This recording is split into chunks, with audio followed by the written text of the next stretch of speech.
escapando el tiempo, así que voy a ir avanzando rápido. Por último, para finalizar esta teoría del conflicto, no, obviamente que tuvo su auge en la década del 60 y del 70, pero después comenzó también a entrar en decadencia, ¿no? Porque van a comenzar a cuestionarle algunas cosas. ¿Qué se le cuestionaba?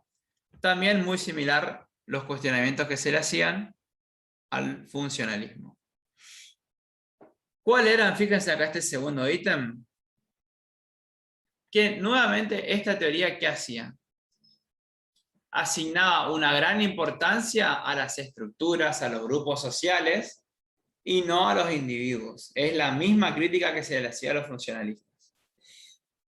Esta idea de reducir el comportamiento, las acciones de las personas, esto estaba condicionado por el grupo al que pertenecía, ¿no? Esta es una idea que ya la vimos bastante en Durkheim, si se acuerdan, ya en el siglo XIX. Esta idea de que una estructura superior, una familia, un grupo, una sociedad, sea a escala de una ciudad, de una provincia, de un país, condiciona la personalidad de las personas, de los ciudadanos, ¿no? Así que este era un conflicto, una crítica que compartían con los funcionalistas. Y por otro, fíjense qué interesante, los teóricos del conflicto le criticaban a los funcionalistas que únicamente analizaban la cultura, los aportes y todo lo positivo de las sociedades, ¿no? Las características que tenían en común los diferentes grupos de una sociedad. Y a su vez, ¿qué se le criticaba a los teóricos del conflicto?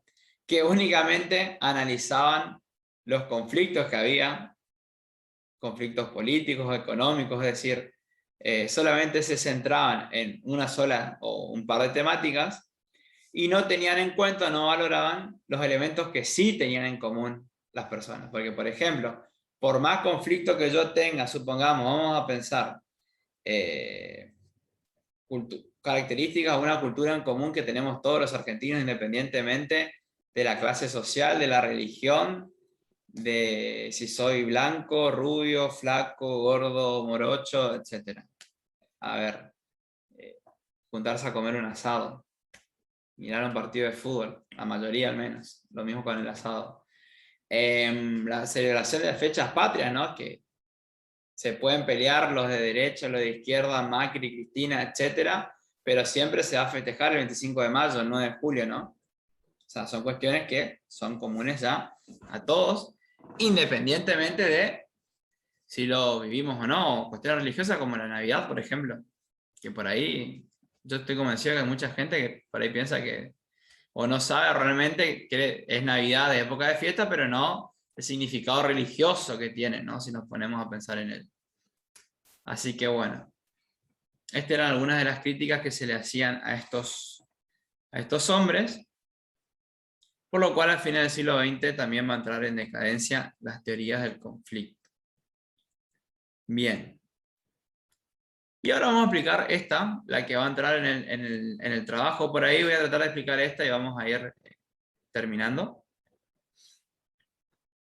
¿Qué es el paradigma? Se llama paradigma de la acción social o teoría de la acción social. Bueno, vamos por partes. Fíjense estas dos palabras que están subrayadas en rojo. Esta teoría, a diferencia de los funcionalistas y a diferencia de la teoría del conflicto, toma como punto de partida a las personas, a los individuos. Ahí ya tenemos una gran diferencia. ¿Se acuerdan, por ejemplo, cuando vimos el trabajo pasado, en el siglo XIX, que Max Weber era la persona que se diferenciaba del resto porque él sí hacía hincapié en los individuos? Bueno, acá esta teoría va a hacer lo mismo, va a tomar como punta de partida a las personas, va a darle importancia a las personas y a algo que se llama microsociología, fíjense, acá está en rojo, que un poco también la palabra ya les dice. Cuando hablamos de algo micro, estamos hablando de algo chiquito, ¿no? En el caso de la microsociología, sería abordar a los individuos, 1, 2 o una familia, 5, 6, más de eso, ¿no?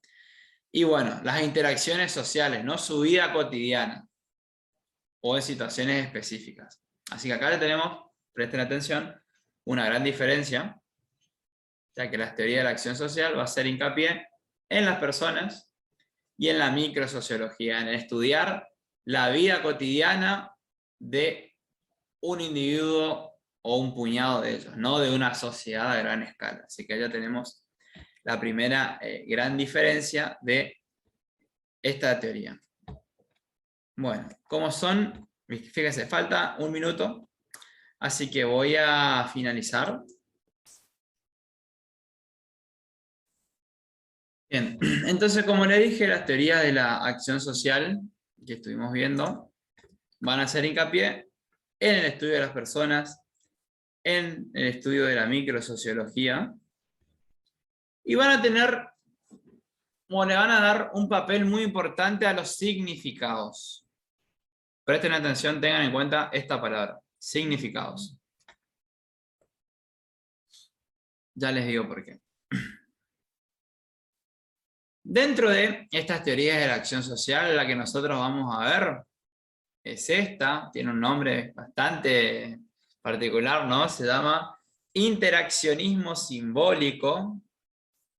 No se vayan a asustar con el nombre, pero es por ahí la más importante de estas de la acción social, ¿no? Vamos a ir desmenuzándola a poquito. Obra de este señor, filósofo estadounidense, George Mead, va a ser una teoría muy dentro de lo que es la sociología estadounidense, norteamericana. Vamos a ver a este señor y también a una mujer. Que él va, fíjense qué va a proponer. Él considera la sociedad como el producto de las interacciones cotidianas de las personas que se comunican entre sí o coinciden en un contexto social determinado. Ahora, ¿qué quiere decir esto? Bueno, para él las sociedades se construyen o están basadas en las relaciones cotidianas que tenemos nosotros todos los días.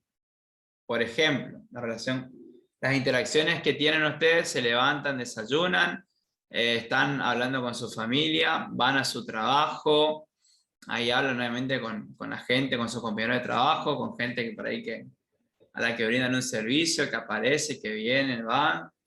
Después, no sé, se van a visitar a un pariente, a un amigo, un familiar, llevan a los hijos a la escuela, se van a un gimnasio a practicar algún deporte o salen a caminar, van al supermercado, van a asistir a una clase online.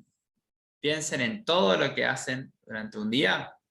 Bueno, él consideraba que las sociedades se construían así, como que era la suma de todas estas interacciones que nosotros tenemos en nuestra vida cotidiana o en un contexto determinado, ¿no? Para ahí un contexto determinado sería cuando ustedes regresen a la presencialidad, ¿no? O sea, están ahí de manera, no es parte de su vida cotidiana, o sí lo va a hacer, pero bueno, o si, por ejemplo, se van, salen a comer a una roticería, se juntan a comer un asado en la casa de alguien. No es algo que hacen todos los días, creo, pero sí es en un contexto determinado. Bueno, según este señor Med, según esta teoría, así se construyen las sociedades, ¿no? De las interacciones cotidianas, es decir, no somos seres sociales, no nos relacionamos con personas, nos guste o no, todos los días. Así que esta va a ser la teoría de este señor. Fíjense la diferencia, ¿no? Siempre estamos hablando de grandes estructuras, de grupos, de todas las personas que pueden sentirse identificados con un partido político, con una clase social, con una religión, con un club. Acá estamos hablando de individuos. A lo sumo, piensen en ustedes y la gente que vive con ustedes, ¿no? Así que bueno, ahí tenemos otra gran diferencia. Y fíjense que él también, y acá está lo interesante, tanto este señor Mead como otra socióloga estadounidense que se llamaba Arlie Hochschild, esta mujer que está acá, que todavía está viva, le van a atribuir mucha importancia a los símbolos. ¿Y qué sería un símbolo cuando estamos hablando acá, en este caso, de sociología, ¿no? Bueno, ellos van a decir, o van a afirmar, que mucho del lenguaje, y esto no es nada nuevo lo que les voy a decir, está lo que es el lenguaje y la comunicación no verbal, ¿no? O sea, yo puedo decir algo, por ejemplo, para los que tienen hijos, si uno de sus hijos hace alguna macana, ustedes pueden retarlos, gritarles, decirles las cosas, o no les pasa que a veces directamente ya con la cara, no hace falta decir más, ¿no? O sea, con eso ya se sabe que están muy enojados de que después van a hablar con él, de que va a estar castigado, etc. Eso es el lenguaje no verbal, ¿no? Nosotros, por nuestro rostro o nuestras emociones, expresamos muchas cosas que a veces no hace falta ni decirlas, ¿no? Así que bueno, ellos le van a atribuir un significado muy importante, un significado, a la redundancia, muy importante a esto, ¿no? No solamente a la interacción que las personas tienen día a día y a lo que pueden llegar a decir, sino también a la comunicación no verbal, a los rasgos de la cara, de las emociones, expresar enojo, empatía, alegría, felicidad, tristeza. Es decir, no solamente los seres humanos nos comunicamos por las palabras, sino que también está este día del lenguaje, ¿no? Y fíjense, un poco como para profundizar esto, la obra más famosa de esta señora, Arlie Hochschild, esta mujer que estamos viendo acá,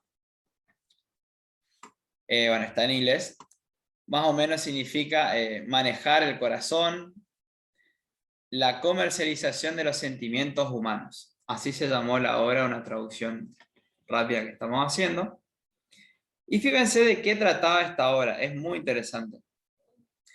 Ella, ustedes van a leer ahora cuando vean el texto, pero ella hizo una investigación en el entrenamiento que le hacían, en la capacitación, vamos a decir, que se les hacía a las azafatas y a los tripulantes de cabina, a todo el personal de una aerolínea estadounidense, ¿no? Todas las personas que trabajaban dentro de un avión, no a los pilotos, sino a las personas que servían las bebidas, la comida, estaban ahí ayudando, es decir, todas las personas que eran parte del staff, ¿no? Ella hizo su investigación ahí y estuvo muy interesada en ver cómo se entrenaban las emociones. ¿Qué quiere decir esto?